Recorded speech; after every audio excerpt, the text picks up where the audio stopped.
எனக்கும் இப்பவே திருச்சு மச்சம் ஒன்ன பார்த்து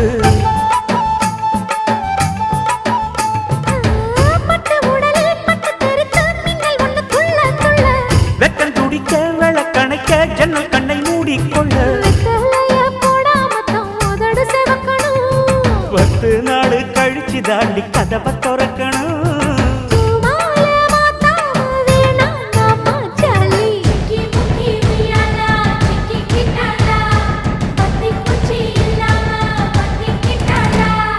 மச்சாங்கிட்ட முந்தானைய தந்து வப்பாள